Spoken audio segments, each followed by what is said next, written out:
Good morning friends, can লাইফস্টাইলের নতুন একটি ব্লগে তোমাদের সকলকে জানাই স্বাগত। আজ আমি তোমাদের করে দেখাবো একটা পুরনো দিনের ঝিঙের রেসিপি। এই রেসিপিটা আশা করি সকলেরই ভালো লাগবে।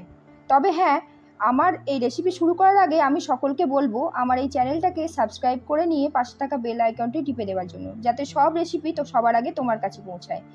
এই রেসিপি বানানোর জন্য ডুমো ডুমো করে আলু কেটে নিয়েছি, আর কেটে নিয়েছি ঝিঙে, আর সঙ্গে নিয়েছি একটু ছোলার ডাল সেদ্ধ, আর মশলা হিসেবে নিয়েছি একটা পেঁয়াজ কুচি, লঙ্কা যেটা যেমন ঝাল খাও, আর কয়েকটা রসুনের কোয়া। এবার আমি কড়াইয়ে তেল বসিয়ে দিলাম। তেল বসানোর পর আমি এতে দিয়ে দিলাম 5 ফোড়ন। তেল গরম হয়ে এলে আমি এর মধ্যে দিয়ে দেব পেঁয়াজ কুচিটা, দিয়ে দেব লঙ্কা। এবার এটা নাড়াচাড়া করে আমি এর মধ্যে দিয়ে দেব লবণ আর হলুদ।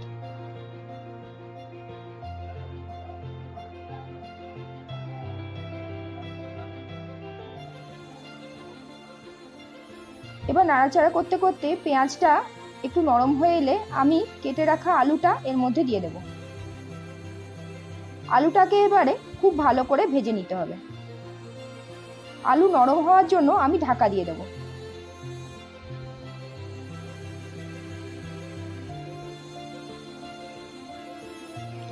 ঢাকা খুলে দেখতে পাবে কিছুটা আলুটা নরম হয়ে গেছে।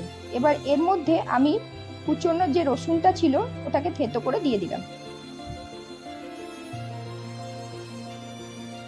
এবার দিয়ে দেব ধনে গুঁড়ো আর জিরে গুঁড়ো, যেটাকে আমি একসঙ্গে মিশিয়ে রেখেছিলাম।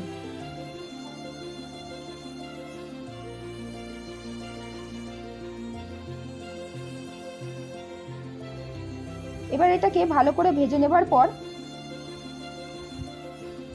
আমি এর মধ্যেই দিয়ে দেব ঝিঙেটা, যেটাকে আমি কেটে রেখেছিলাম।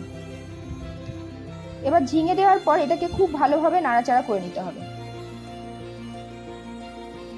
ঝিঙে দেওয়ার পর ঢাকা দিয়ে দিয়ে রান্না করলে ঝিঙে থেকে অটোমেটিক জল বেরিয়ে আসবে, যাতে তোমার আলু আর ঝিঙে দুটোই আস্তে আস্তে সেদ্ধ হয়ে যাবে।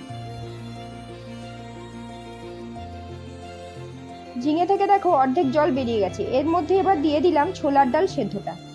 ছোলার ডালটাকে আমি একটু নুন হলুদ দিয়ে 3-4টে সিটি দিয়ে সেদ্ধ করে নিয়েছিলাম।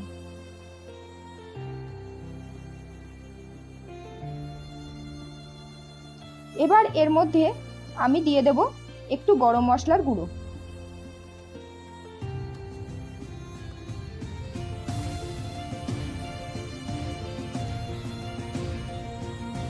গরম মশলার গুঁড়ো দেবার পর ভালোভাবে আমি এটাকে নাড়াচাড়া করে নিলাম, আর এরপর ঢাকা দিয়ে দেবো। এবারে আস্তে আস্তে করে ঢাকা দিয়ে দিয়ে আর ঢাকা খুলে বারবার করে নাড়াচাড়া করলেই রেডি হয়ে যাবে আজকের এই রেসিপিটা। এই রেসিপিটা কিন্তু ভাত রুটির সাথে সমানভাবে ভালো লাগে। তাহলে চলো আজকে তোমরাও করে জানাও এই রেসিপি তোমাদের কেমন লাগলো। চলো তাহলে আজকের মতো এখানেই টাটা।